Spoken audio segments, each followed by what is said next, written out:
All right, so we're starting a new series on image, on your image.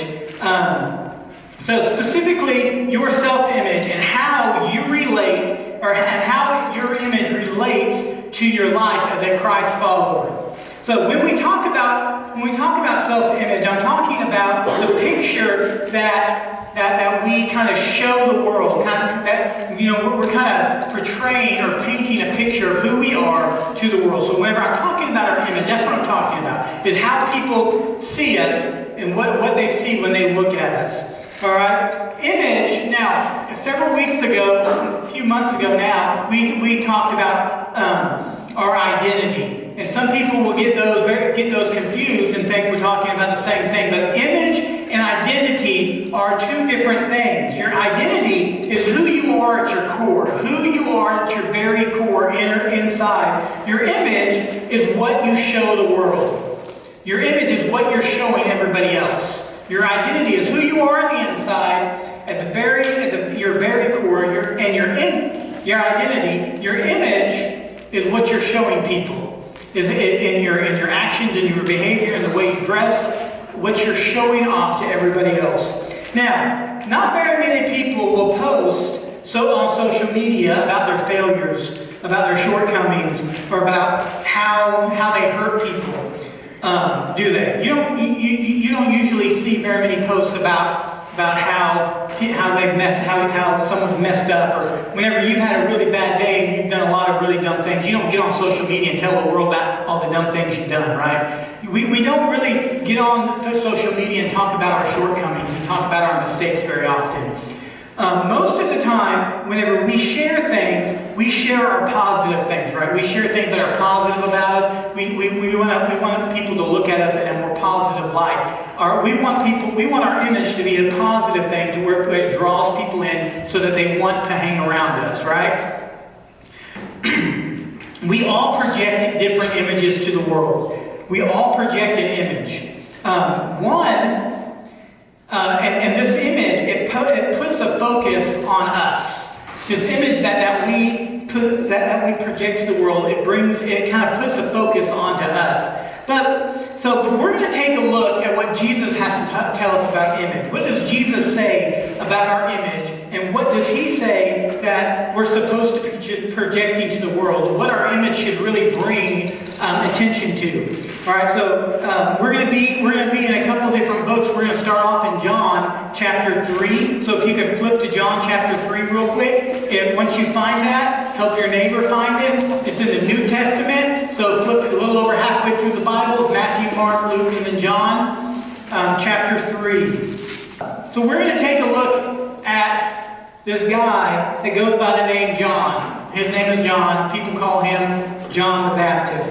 And we're getting ready to read John chapter 3. This is a different John. The author of John was the disciple John. John the Baptist was not the author. So don't get those confused. But John the Baptist was someone who could have been very image driven. He was kind of a rock star in his day. A lot of people came to see him and came and wanted to be a part of what he was doing. He could have been very, very kind of prideful and built himself up and be like, hey, look at me and look at all these people. But in fact, Jesus even called John the greatest human to have ever been born.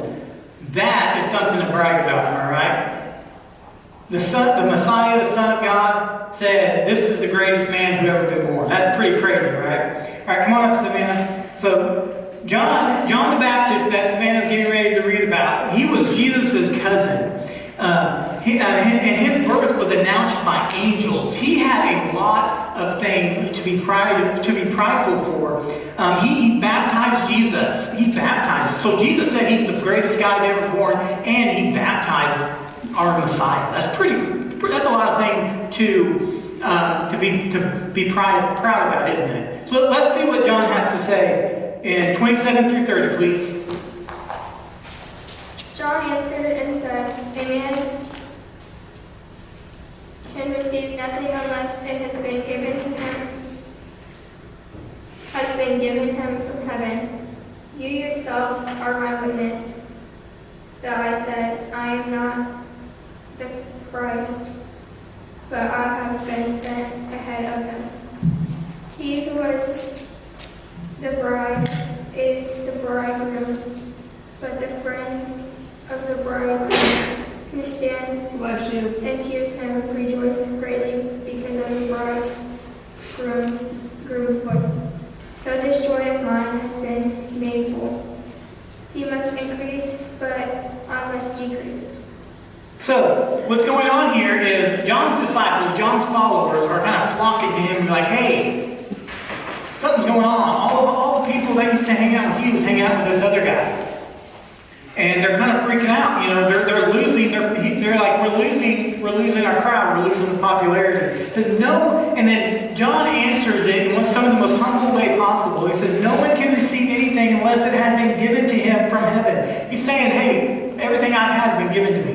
And it says, you yourself can testify that I said, I am not the Messiah. So John's got people following him, listening, calling him, hey, asking him, are you the Messiah? Thinking that he is it. And John's like, whoa, wait a second, guys. I'm not it. There's somebody else bigger than me. He said, I've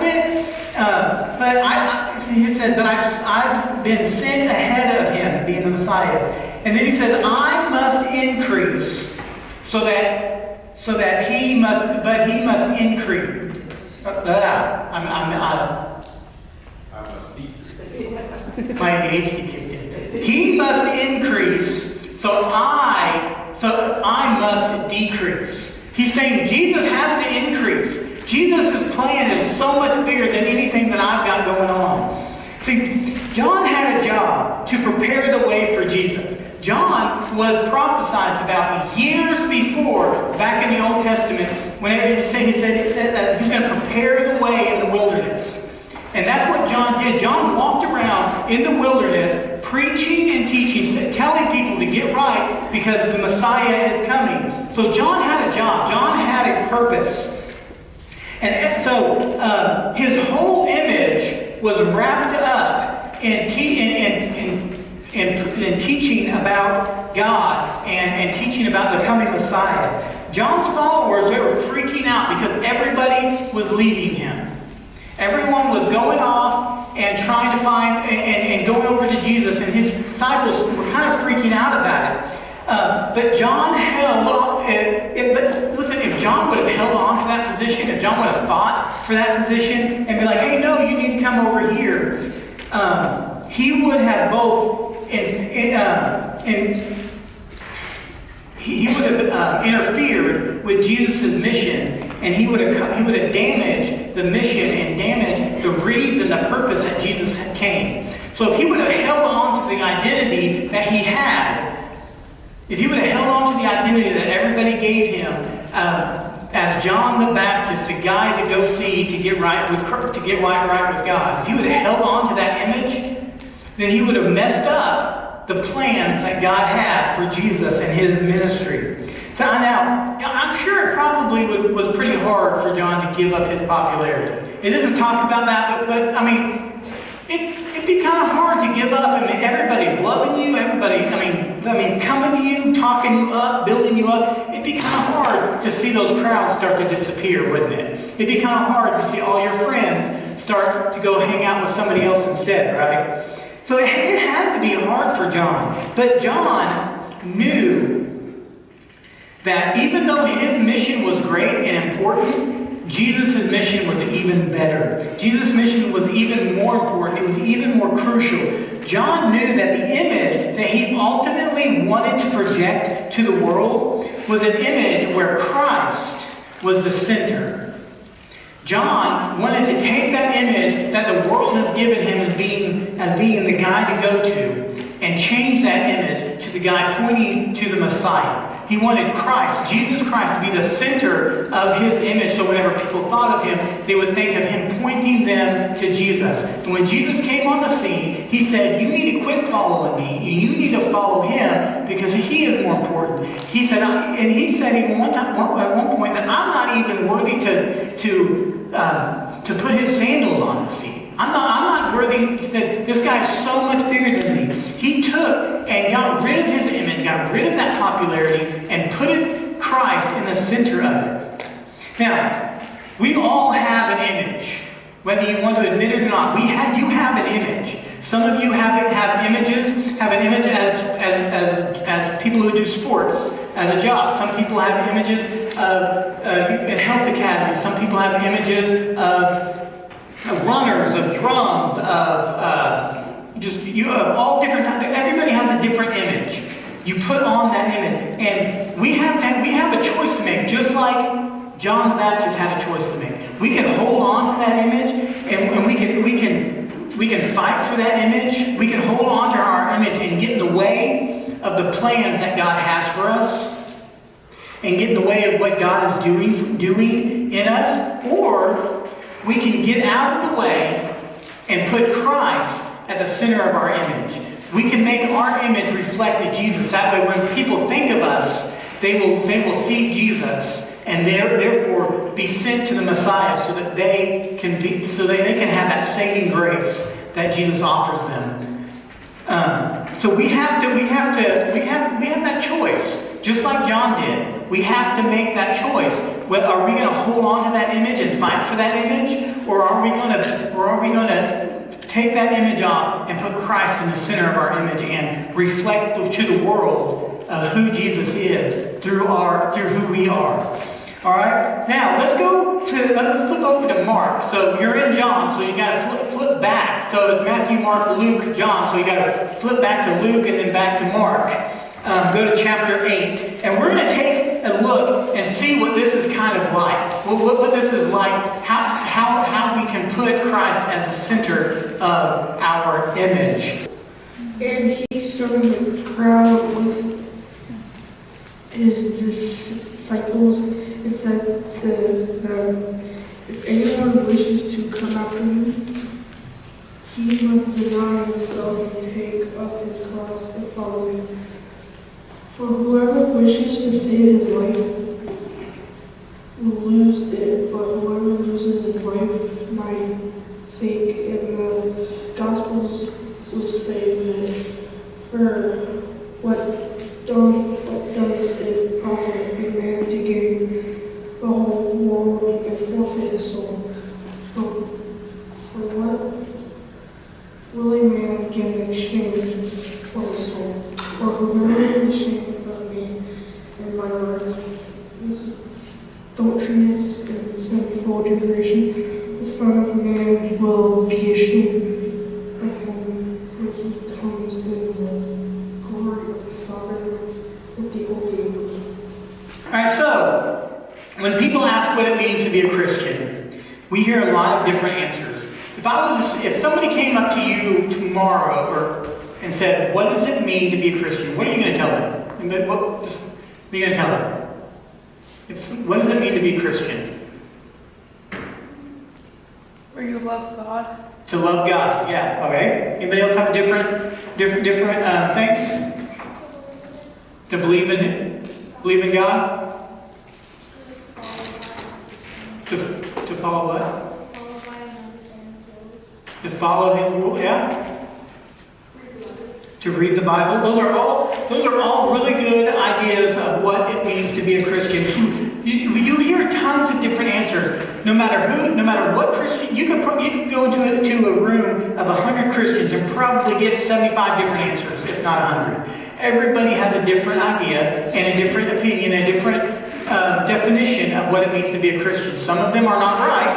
Some of them are right. Some of them have a little bit of truth. Some of them have no truth. You guys are pretty good. So everybody has a different idea. But in here, Jesus gives us three things that a person needs to do to be a Christian. So when you ask Jesus, what does it mean to be a Christian? These are the three things that Jesus says. So now when someone asks you to be a Christian, wow, all those things are good. These are the things that Jesus says that we should be defining being a Christ follower at. In verse 34, deny themselves, take up their cross, and follow Him. So what does it mean to be a Christian? Deny yourself, take up your cross, and follow Him.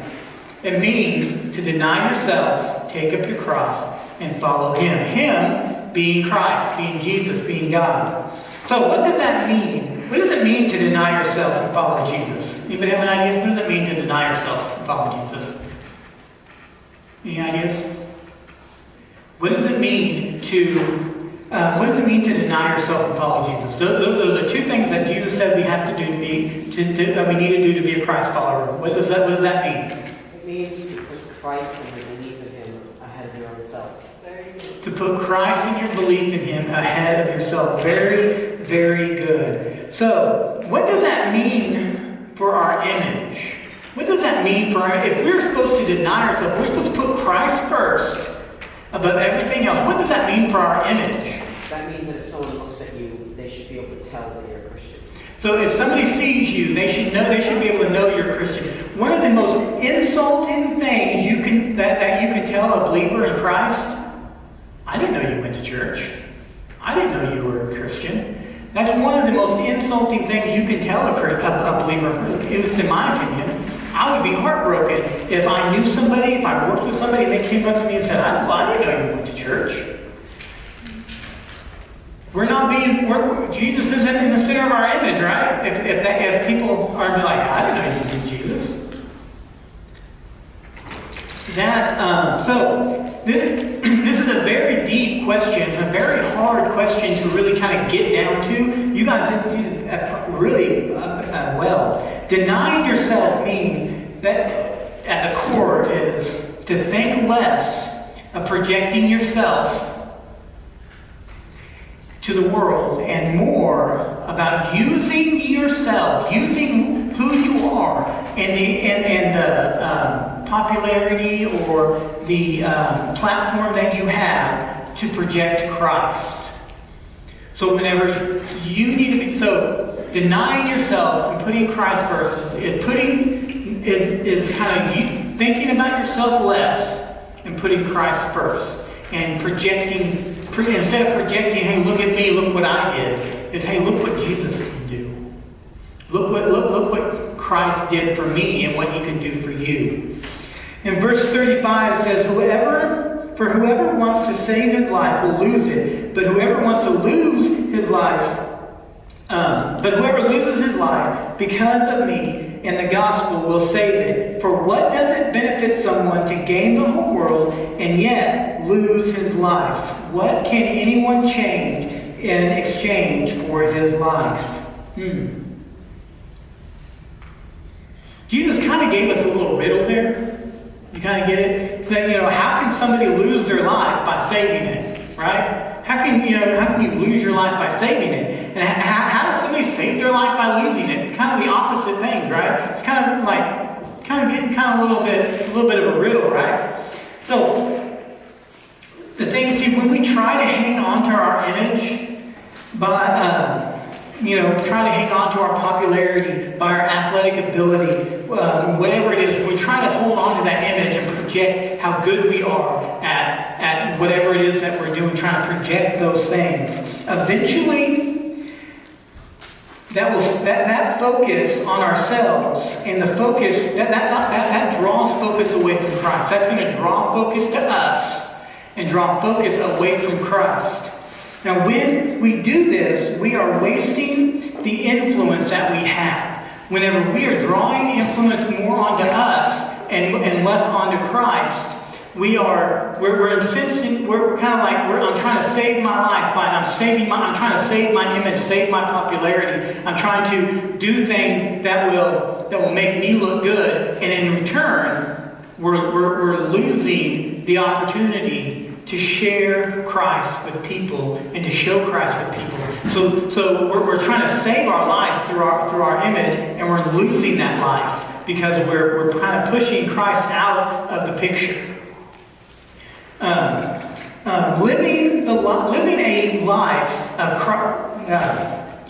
Living the life of a Christ follower is not about the image that we project to the world.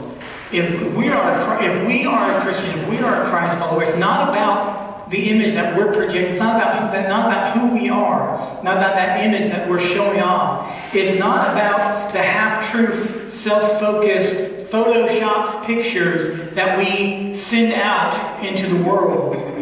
through social media, through all these different platforms that we have, these daily influencing that we do. It's not about all of that stuff. Being a Christ follower is not about drawing attention to us, trying to send out these pictures and videos to get more likes and get more clout and all of this different stuff. Living a Christ-centered life, being a Christ follower, projecting His image, mean that we think of our image in the terms of how it can reflect Christ and grow His kingdom. It's okay, how can I use my TikTok account to grow God's kingdom? How can I use my Snapchat, my Facebook? I've got all of these followers. I got 4,000 or 5,000 followers. How can I use that? How can I use this platform? Use the fact that they see my stuff to bring attention to Jesus Christ. That's what having an image that reflects Christ truly means. Our world is all about self. We live in a self-focused world. We build walls around who we really are and try to project all of these different things to make people see all of this nice fancy stuff. I mean, you open up Snapchat and you take a picture and there's 100 or more different filters you can put on yourself to make yourself look different. You can make yourself look like a completely different person just by doing filters. I mean, there's even filters that'll give me hair. I mean, there's filters that will change your entire appearance, and we use those things. We take pictures and we spend time and so long trying to change who we are, because that's what our world has become. It's become a self-driven world. It's what's going to benefit me, what's going to make me look good. See, Jesus turns all that stuff upside down. He tells us to give up pursuing our own agenda. We need to embrace Him and follow Him. You can't project a self-driven image and reflect Christ at the same time. You can't project a selfish image all about you and project Christ at the same time. John the Baptist knew it wasn't going to work for him. Whenever Jesus came onto the scene, he was ready and willing to give up his image so that Christ could grow, and so that God's kingdom could grow. And Jesus, and this is so important, Jesus tells us, He wants us to know how to do that. He didn't just say, hey, you need to do it. He told us how to do it. He gave us instructions to deny yourselves. Take up your cross. Now, the taking up your cross, we really didn't talk about that a lot. Taking up your cross. Does anybody know, when Jesus talks about the cross, He's not talking about the pretty little necklaces that we wear, or the pictures on the t-shirts, or the things we hang on our wall. He wasn't talking about that cross. Everybody and their grandma picks up a cross nowadays and hangs it up and puts it on. Everyone has that. And when Jesus said, take up your cross, He's saying that you have to be ready to lose your life. You have to be ready to give things up. Now, hopefully we will never be brought to the point where we lose our lives for Christ. But there are people today in other countries that lose their life because they follow Christ. And we have to be ready to sacrifice, whether that's our popularity, whether that's friends, whether that's money, whether that's time. The best thing I've ever done for my spiritual life was to sell everything I owned and move across the country. That was a huge sacrifice. It was the best thing I ever did. Because I should know that you are a Christian. But the number one you should be saying is I am a believer in Jesus Christ, and I'm going to do anything I can to share His love with the people I run into and the people I meet. Our image is everything. So what is your image? As we're going to head into small groups in just a minute, I want you to really kind of consider what your image is.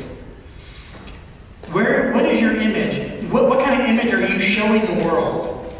And if the image you're showing the world is a self-centered image, I want you to talk about how you can change that and make that a more Christ-centered image.